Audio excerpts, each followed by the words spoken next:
Hi all, Vanakkam, Vandanam, Namaste and welcome back to our channel SPLY KRISHNA.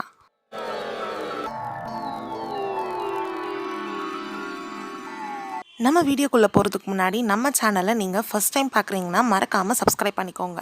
இன்றைக்கான video rice flower வச்சு நம்ம ஒரு ரொட்டி எப்படி செய்கிறது அப்படின்றத பார்க்க போகிறோம். இது ஒரு சூப்பரான ஈவினிங் ஸ்நாக், முறுமுறுன்னு இருக்கும். அது மட்டும் இல்லாமல் வெறும் வாயிலே நீங்கள் இதை சாப்பிட்லாம்.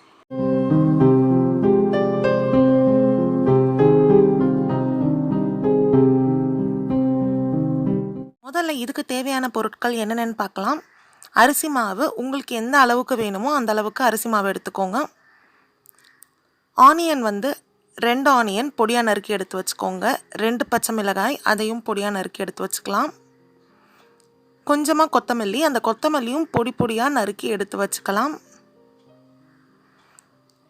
1 டேபிள் ஸ்பூன் அளவுக்கு சோம்பு, சிறிதளவு எண்ணெய், பெருங்காயம் தூள் 1 டீஸ்பூன், கடுகு கொஞ்சமாக எடுத்துக்கலாம் தாளிக்கிறதுக்கு, தேவையான அளவு உப்பு, ஜிஞ்சர் கார்லிக் பேஸ்ட் நான் இங்கே 1/4 கப் அளவுக்கு எடுத்து வச்சுருக்கிறேன் அரைச்சி. இப்போ ஒரு கடாய் சூடானதுக்கப்புறமா இதில் எண்ணெய் ஊற்றி கூடவே நம்ம இதில் ஆனியன், கொத்தமல்லி, பச்சை மிளகாய் இது 3யும் போட்டு நல்லா வதக்கி எடுத்துக்கலாம். கடுகு போட்டு தாளித்ததுக்கப்புறமா அதெல்லாம் நல்லா வதங்கினதுக்கப்புறமா நம்ம இதில் இஞ்சி பூண்டு பேஸ்ட்டையும் சேர்த்துட்டு நல்லா வதக்கி விட்டுக்கலாம். இதில் உப்பு போடணும் அப்படின்ற அவசியம் நம்மளுக்கு கிடையாது. நம்ம மாவில் உப்பு போட்டு பிசைஞ்சுக்கலாம்.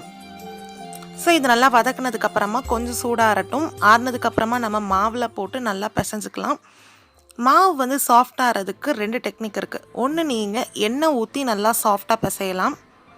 அப்படி இல்லைன்னா நல்லா கொதிக்க வைக்கிற சுடுதண்ணியை எடுத்து இதில் ஊற்றி பிசைஞ்சிங்கன்னா மாவு சூப்பர் சாஃப்டாக உங்களுக்கு வரும். நான் இன்றைக்கி மாவு ரொம்ப சாஃப்டாக வரதுக்கு 2 டெக்னிக்குமே யூஸ் பண்ண போகிறேன். ஸோ நம்ம நல்லா மிக்ஸ் பண்ணி விட்டுட்டு ஒரு சப்பாத்தி மாவு பதத்துக்கு இதை நம்ம உருட்டி எடுத்துக்கலாம்.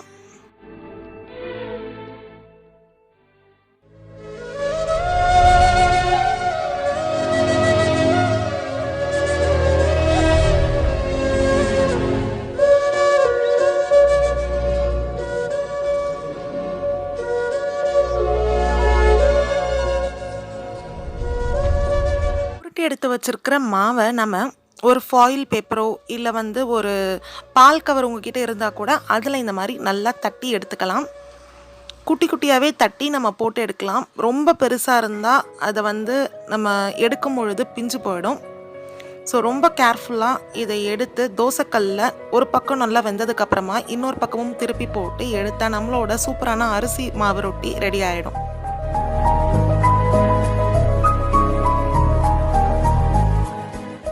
இந்த ரெசிபியை நீங்கள் வீட்டில் மறக்காமல் செஞ்சு பார்த்துட்டு எப்படி இருந்துச்சுன்றதை என்னோட கமெண்ட் பாக்ஸில் ஷேர் பண்ணிக்கோங்க. அது மட்டும் இல்லாமல் நீங்கள் செஞ்ச ரெசிபியை நீங்கள் எனக்கு இன்ஸ்டாவில் பர்சனலாக மெசேஜ் அனுப்பிச்சிங்கன்னா நான் என்னோட இன்ஸ்டா அக்கௌண்ட்டில் அதை போஸ்ட் பண்ணுவேன்.